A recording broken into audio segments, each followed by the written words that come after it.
Today, we're talking about mindset versus ability. Now, at the time of recording this, we are into the Olympics. So, if you've been watching the Olympics, you're with me on the hype and the excitement around everyone's really hero story who's winning and everyone who's really just been working on this for most of their adult life, or for some people who have been working on this as a child. I mean, there are teenagers in the Olympics. It's wild. Okay. Before the Olympics started, or maybe right at the beginning, I don't know, I watched this documentary called Sprint, and it's on Netflix. Highly recommend it. I think it's just a few episodes.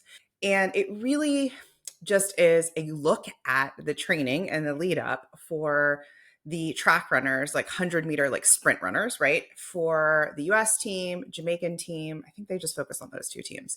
And it goes like deep into their personal stories. And so I'm watching this, and one of the coaches, and they're interviewing coaches, they're interviewing past medal winners. And at some point in episode maybe one or two, I believe it was one of the coaches, but it might have been a former Olympian, that said 90% of success is mindset. 90%. Like 90% of winning is the mindset piece.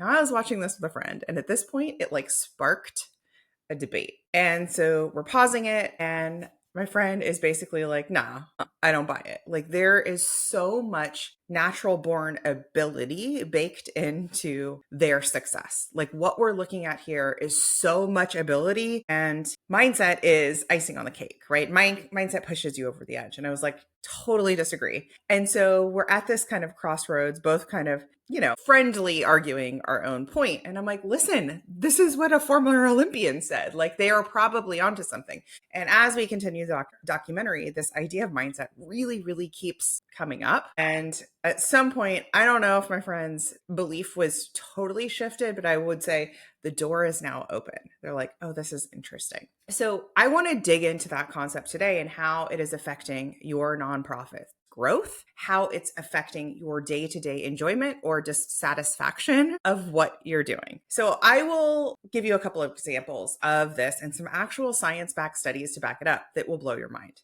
So in the documentary, one sprinter, his name is Noah Lyles, and you must Google him. By now, you already probably know about him. He's got a big personality. He has a big personality. He's come onto the scene. He is really making a name for himself. He's the kind of guy who's going to take it to Twitter. He's going to say something bold, not necessarily controversial necessarily, but he's going to like draw his line in the sand, on and offline. And even when he walks into a crowd, he shoulders out, big personality. Okay. Like, when he's walking out to the field, even if you didn't know him by name, you'd be like, oh, I think that's the one Christina's talking about, because he's like hyped up. And he comes out, and this is following the Olympic trials. Okay. So he comes out and he's like, I'm getting gold medal. Like, it's happening. I'm beating you. I'm beating you. I'm beating this guy. He like draws his line so firmly in the sand, and he does it again and again. So there's multiple trials, like as they advance into ultimately going to the Olympics. And then once the Olympics are on, you can see there's also like finals, right? And so again, he brings this energy. Not only does he have it from an emotional standpoint, from a body language standpoint, but then he's actually saying it like, I'm gonna beat you. I will win gold medal. And so my friend is like, for him to be showboating that much, he better do the damn thing. He better show up. He better perform. And I was like, all right, we got to pause it and talk again. And so I was like, okay, why? Like, why does it matter so much to you? And he was like, well, if you're going to go out there and peacock, and you're going to go out there and be like, I'm the best, I'm the fastest there ever was, I'm a record breaker, I'm a gold medalist, then you better perform. And I was like, but that's him clicking in, like literally clicking into his mindset so he can align with the thing he is working towards, which, by the way, is the thing the other 9 contestants are working towards too. They literally want that too. The only difference from him is he's like owning it and outwardly saying it in a way that we're not used to, right? He's saying it so loudly. He's definitely got that like main character energy in that essence, right? And so he's like, well, he better perform. And I'm like, okay, why? Like, why? What happens if he gets third place? What happens if he rolls an ankle? What happens? And he's like, and I was like, really think about that. Like, why does it matter if he comes out there and says, I'm the world's fastest runner and I'm going to beat this gold, I'm going to get the gold and I'm going to win, and then he were not to? And he was like, well, I was like, is it embarrassing? Is it like humiliating? And he was like, yeah, that would be embarrassing. That would be humiliating. And so for me, it was this interesting play of like how your beliefs trickle in everywhere, including watching a documentary about sprinters. And for me, what I see for Noah is that he's putting this out there into the universe, which is very, very smart. We have statistics to back that up. Claim the thing you want and don't claim it silently, claim it publicly, right? That takes a lot of guts. That takes a lot of courage, because what if I don't? What if I fail? What if I get third place? What if I get last place? Right? But that's the thing, is if he's willing to give himself a soft, kind place to land, then nothing, it doesn't matter. So another way to say it in like layman's terms is if he had gotten last place, gotten third place, not run his best, he's not done. Clearly, this guy is in it for the long haul. He's going to this Olympics. I'm sure he's going to continue going and trying out for the following Olympics, right? Like he's not done.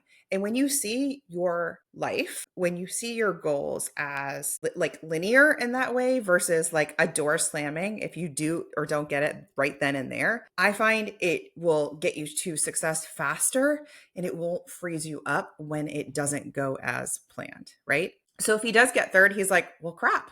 I better run harder next time. I better figure out how to get faster off the starting blocks.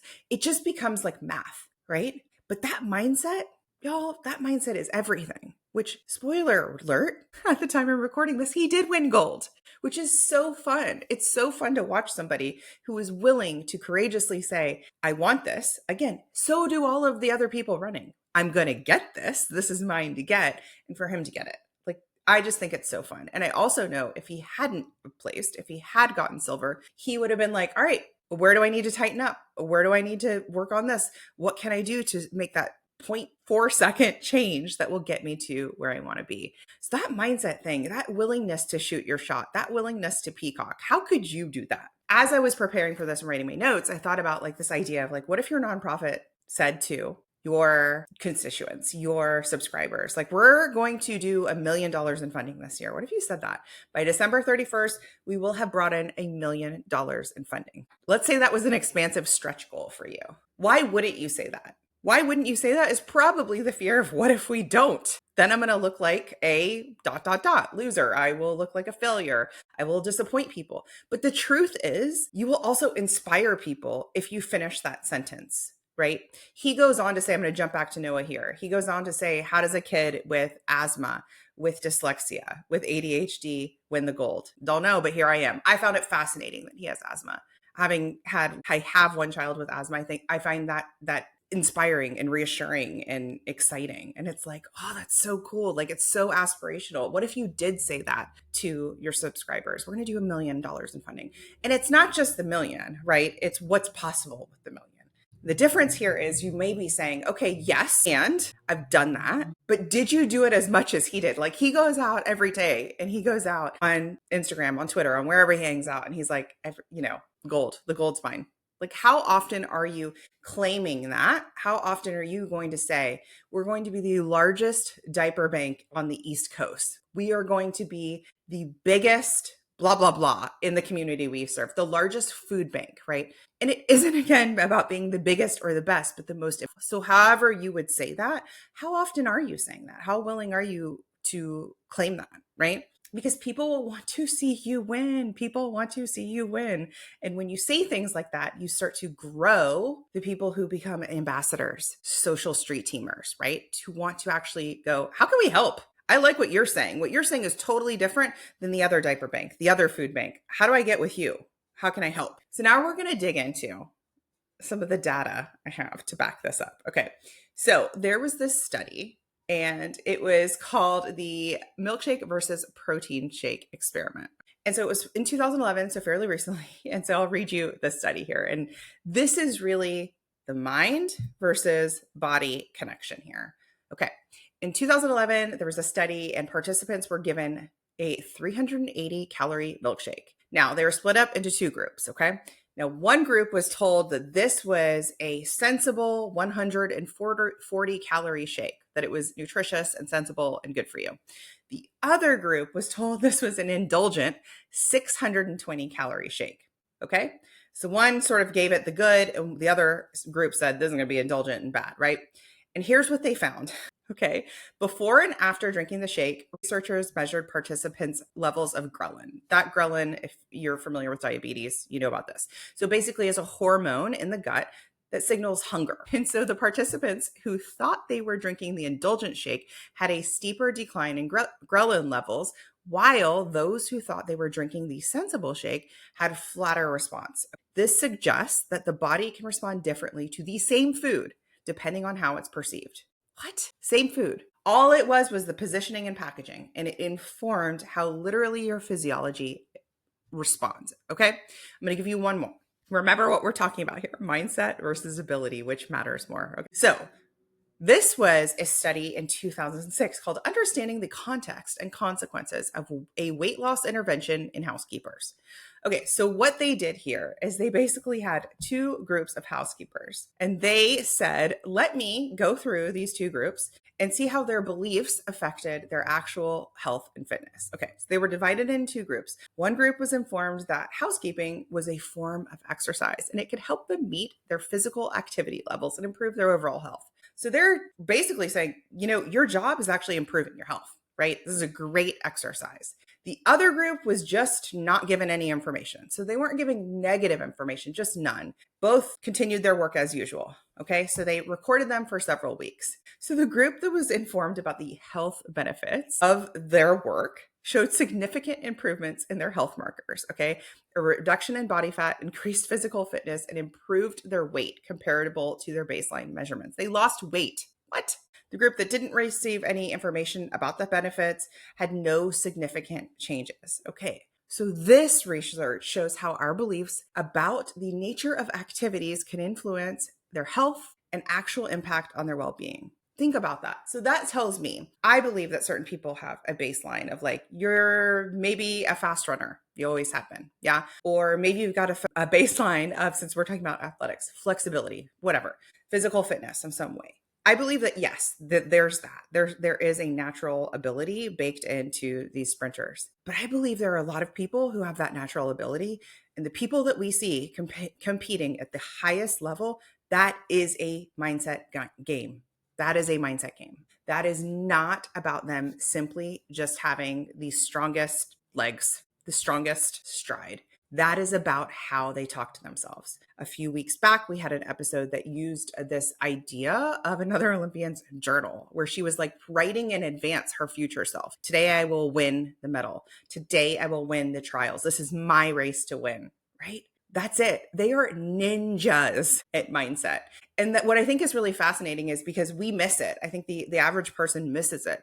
We miss that they are ninjas at mindset because we're too busy going, oh my God, look at their flips, look at their twirls, look at how they're catapulting them in the air. Like we're looking at the athleticism, which makes sense. However, they are ninjas at mindset. That's what keeps them going. Simone Biles is a beautiful example of this. This is somebody who the last Olympics dropped out, was like, my mindset is not right. I am getting lost in the air. It is not safe for me to compete. Pulled out, reached a ton of criticism. Most people that hear that level of criticism would go pack it up, never to be seen or heard from again. That is not what she did. She took a break, a long break, and slowly started training again when she was ready. And now she's had, I think, the best Olympics of her life. It's been amazing to watch. But you'll watch the camera cut to her in advance of her routine, and she's not the only one. They are in the zone. These Olympians they have their eyes closed. They're either meditating. You actually see them talk to themselves. There's the pommel horse guy. You watch him and he's just pacing, doing his routine in his eyes. Or you see him with headphones on, just completely zen in this huge arena of people. They are mindset ninjas. Okay. So how can we apply that to you? How can we apply that to your goals? So the first piece is, are you willing to meet me halfway on this? Are you willing to see that it's not just some people are natural born fundraisers, some people are natural born leaders, some people are natural born super communicators, right? What if just people are people and some people have just had more practice at it? Or what if people are people and some people have just more of an optimistic mindset about it? What if the person who's just a natural born great really just has the mindset that they're like, I'm gonna go raise some money today. This meeting's going to go well. This person wants to be a yes. What if that's true? What would you do then?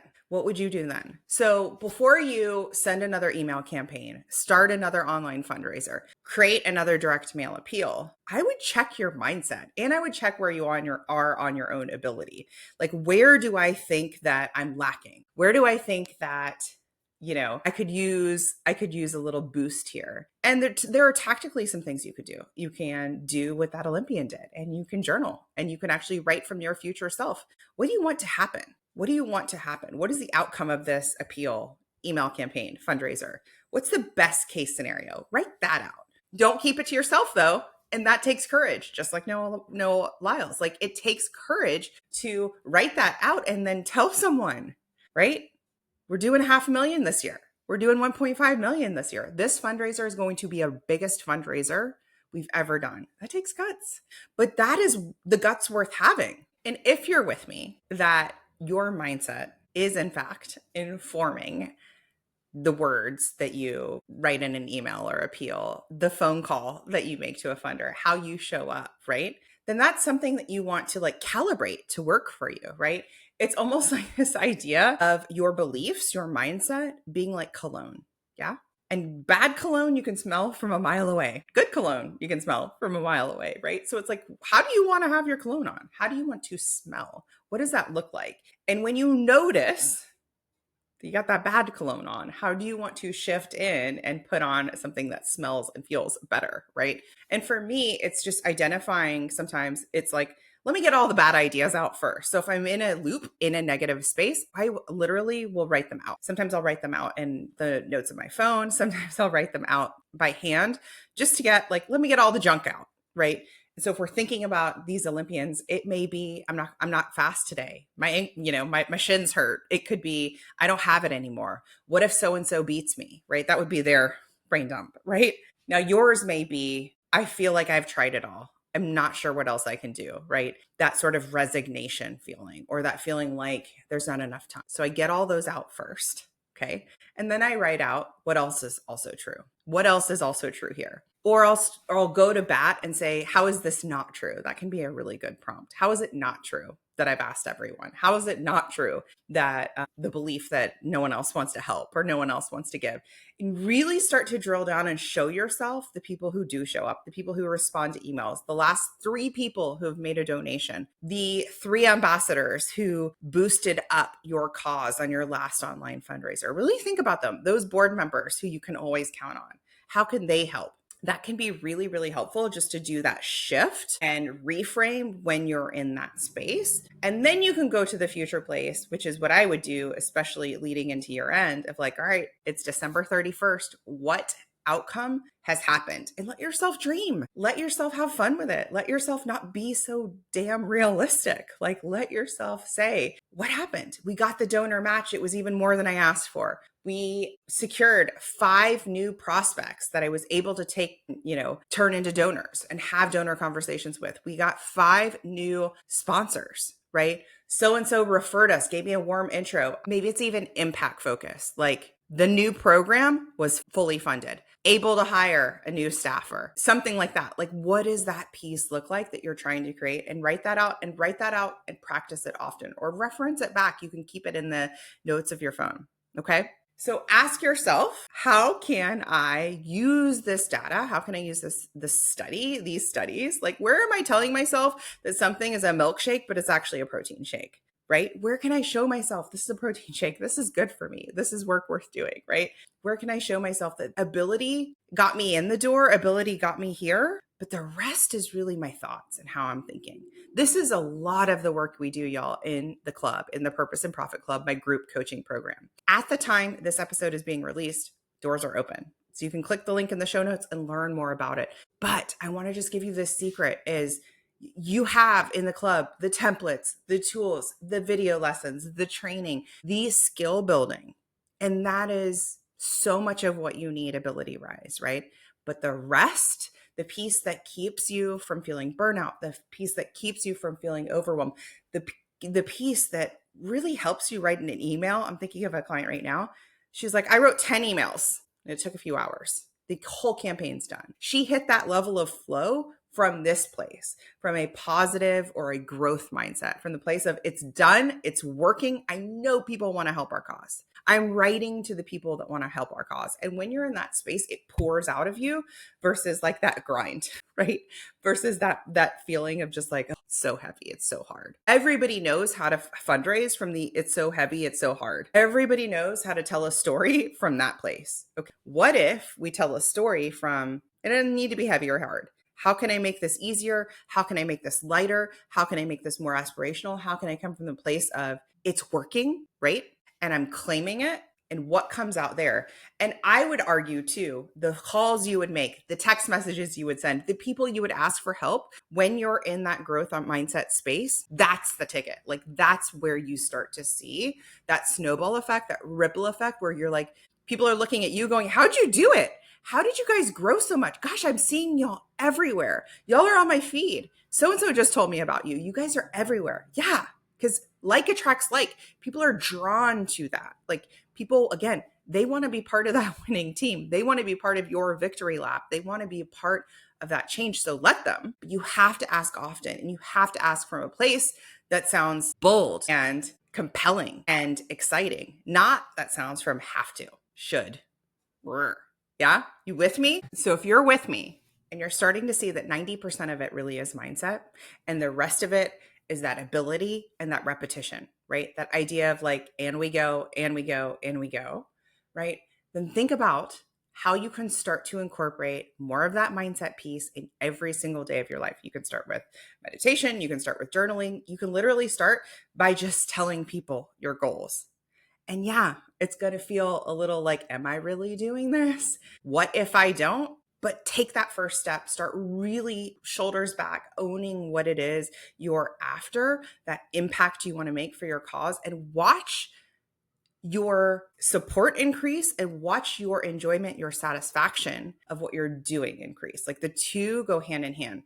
The next piece is just really thinking about too, how am I going to give myself a soft place to land if it doesn't go how I want it to be? And just pull from, watch a documentary. Maybe somebody in there will inspire you, or another person will inspire you. And you can say, how would they have handled it if they didn't get where they were going? So for example, if any of these Olympians didn't reach their goal, right? What are they going to do? What are they going to do? How are they going to talk to themselves? And for me, what I've learned from them is they're like, what do I need to tweak? Okay, what do I need to tweak? And it just becomes this more like, it's not a personal attack on their character. They're not bad for it. It's not the end all be all that they didn't, get the gold. It's like, what do I need to tweak? It's that feeling upset, right? I feel upset that I didn't get where I wanted to be. And we go. And I'm one step further because now I know how to run that race. Now I know how to run the race in the rain. Now I know how to do a fundraiser in an election year. Now I know how to have a donor meeting where the person's a total grump, right? Because I have that under my belt. So how can you even use those examples where you're like, yeah, that didn't go how I wanted it to go, and go, well, now I know what I know from that situation. And now I'm one step closer to where I actually want to be. Okay. When you view the whole thing as just the journey and not the destination, there is no there. Find it makes it so much better. So much better. Where I'm like, yeah, I get to my goals, but the whole point is here now, day to day. How do I find enjoyment in this? How do I find connection and collaboration in this version? And how do I want to talk to myself through it? So if you would like help with the mindset piece and the strategy piece, you need to join the club. That's the work we do. You can go to splendidcourses.com/waitlist to hop on the waitlist for the club. All right, y'all, go watch some Olympics. Go cheer them on. They're amazing. I'll see you next time.